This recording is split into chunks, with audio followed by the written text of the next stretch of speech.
Hey guys, welcome back. It's called Film, and wanted to keep things rolling with the Dune film slash doc sort of reviews.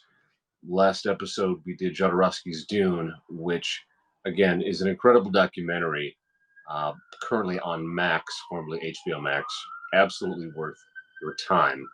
Uh, Today I want to review the 1984, the first film adaptation, successful. I shouldn't say successful, sort of the first produced film version of Dune. And a little bit of backstory. I actually hold this is one of my favorite films. I really hold this film in high regard. First saw it on the Sci-Fi Channel as a kid in the 90s and sort of early Sci-Fi Channel days.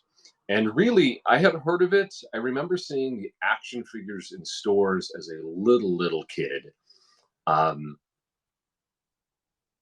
and knowing that there was a movie called Dune and it was sci-fi, but it wasn't until like mid to late 90s that I finally watched the movie on Sci-Fi Channel, and I really loved it and really enjoyed it. It's Dune 1984, directed by David Lynch, is one of the most unique science fiction films that I've ever seen. And I remember when first seeing it as a lad, as a young kid, and really being blown away by it. It didn't look anything like Star Wars. It looked nothing like Star Trek, and I was heavy into Star Trek. My father introduced me to the original series, which played in reruns on local Chicago TV, and then of course there was the Next Generation, which was huge, um, really became legendary. Dune was so completely different from all of that, and I really enjoyed it. It felt heightened. It felt more sophisticated. I think because it is based on the novel.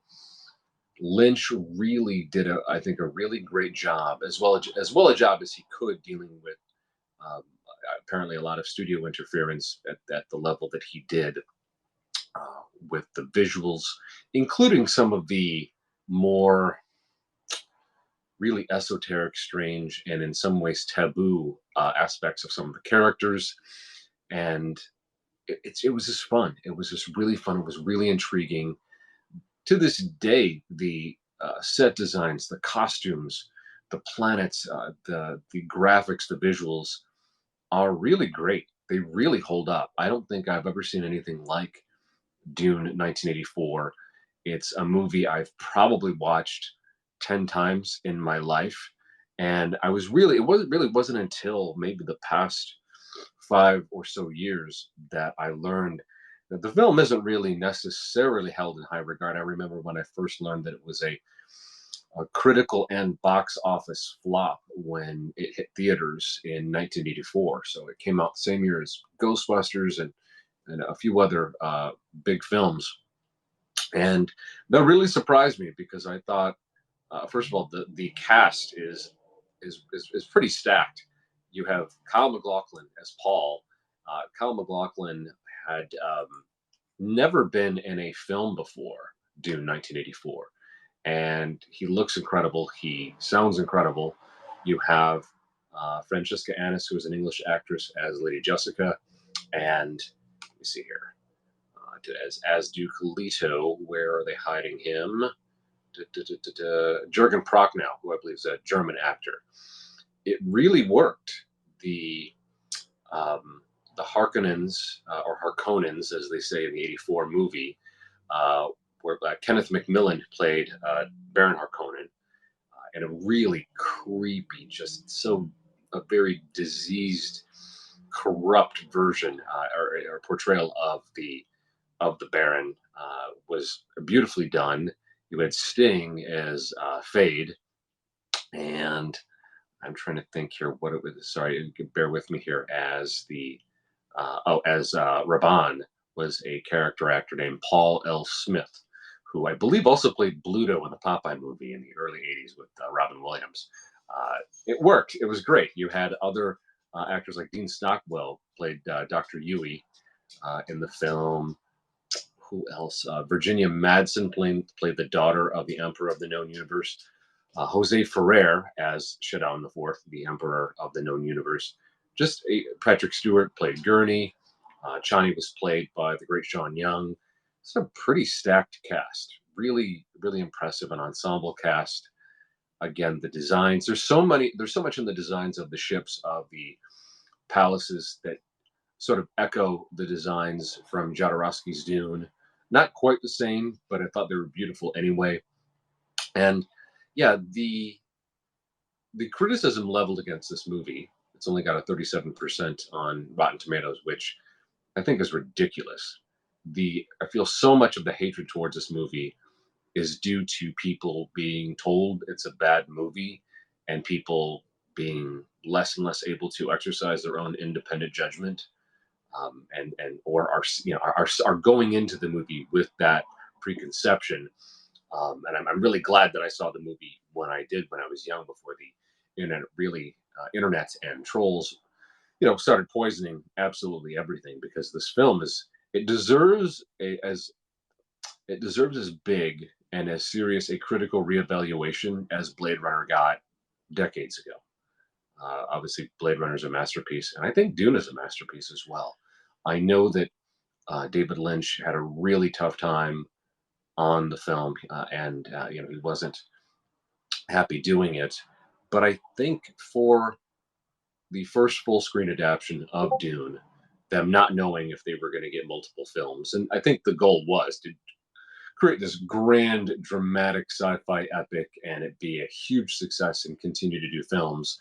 And the critics just sort of killed it in its crib. And again, this is the mid '80s, where all it took was one big or two big critics, either movie critics in newspapers or someone like Siskel and Ebert, to pan your film. And that was kind of it. They had so much power back then. And it's really a shame, because this film does not deserve the hatred that it gets, because it's really good. It's really fun. It's beautifully composed. It's so beautifully designed. There's not a bad frame of this film. If there is a critique that I have of it, it's maybe some of the rear front projection stuff could be smoothed out. But I don't think that Lynch is going to go back and do any cleanups on this film the way, say, Ridley Scott did on the original Blade Runner, um, which is fine. I still think the sandworm effects, the sandworm designs in this film were fantastic. All of the modeling that they did, everything was built for this film. The the resources that was dedicated to this film, it was all, I believe, shot in Mexico City. Just massive sets, massive models, ship designs, all of it. It bankrupted 3 studios making this film. And again, these would all be facts that I would learn much later about the film. Again, it's really worth a watch. It's strange. It's so unique. It so does not fit with the time. And I think back now, the fact that they had made action figures and toys, play sets for this when I was a really, really little kid. And then you watch the movie, and there's parts of the Harkonnens, particularly the Baron, that are really weird and kind of inappropriate. And you think, okay, so some kid's going to get an action figure of the Baron. Should he even be allowed to watch the movie? Just because the Harkonnens are pretty perverse, frankly. It just doesn't. It's not the same. It's not the same as like a Darth Vader. He's our villain. He's foreboding. He's dangerous. But there's nothing perverse about Darth Vader, other than he destroys planets. Whereas with the Baron, kind of a different story. So I don't know how that was ever going to jibe, because the film is much more adult. Dune '84 by David Lynch is so much more of an adult sort of sci-fi film. I do think that they really tried to keep with the elevated sensibility of the novel. The novel really does demand your full attention. It demands your intellect, and some people were just not up to it, I guess, in terms of audience members in the '80s, which again surprises me, because I've met a few people, much older people, that saw it in the theater and really really loved it, and were also disappointed that it got the hate or lack of appreciation that it did. Again, it's certainly a product of its time, of the '80s. The score is done by the rock band Toto, which Toto came out of the '70s. They did songs like "Love Isn't Always on Time." Um, just a lot of like rock anthems and stuff like that from the 70s and 80s. And it really works. It's sort of an odd pairing that you'd pick a rock band to do a score for a movie. Especially this was a time when everything was John Williams, from Superman to Indiana Jones to Star Wars. And so it's the flavor of the score for Dune is so very different, but it works. Again, you have to go in with an open mind to this film. Again, I think it's worth your time. Don't allow people to poison you against what I think is a really worthy film, a really great film, a film that should have been much bigger and better appreciated than it was. And who knows what the politics of the time were within the industry, within criticism, but they effectively made sure that this film was not a success. Of course, David Lynch would go on to do his own thing. Kyle MacLachlan would become one of the mainstay actors for Lynch for pretty much. I mean, I think up until this day, he worked with David Lynch on Twin Peaks throughout several of his films and the Twin Peaks revival. And yeah, it's just fun. It's so original. You look at any of the science fiction that was coming out at that time, side by side comparisons, Star Wars to Dune, Star Trek to Dune, any of those things, and it so bucks the trend of the look, the design, the composition, the way it was written. And yeah, I love this film, and you should too. Brad Dourif, the great Brad Dourif, who has been a character actor forever, and was he was what was the film? Exorcist 3, the good sequel to The Exorcist, they say, and I think it is. Brad Dourif was fun in this film too. It's very odd. It's so interesting to see people like Patrick Stewart, who weren't a big deal yet. And what's so 84 was Dune. Within 3 years, Patrick Stewart would be Captain Picard when Star Trek: The Next Generation hit the airwaves. Just really fun, really interesting. Again, having Sting as Fade, and he doesn't really show up until later in the film. Just a very eclectic. It feels like a movie that shouldn't have been made. And again, there's this movie has its haters. I still think it was fun, and I see bits and pieces of the '84 film in the two new Denis Villeneuve uh, Dune films too. It certainly does its own thing. Villeneuve and company have set out their own aesthetic and their own design of it for sure.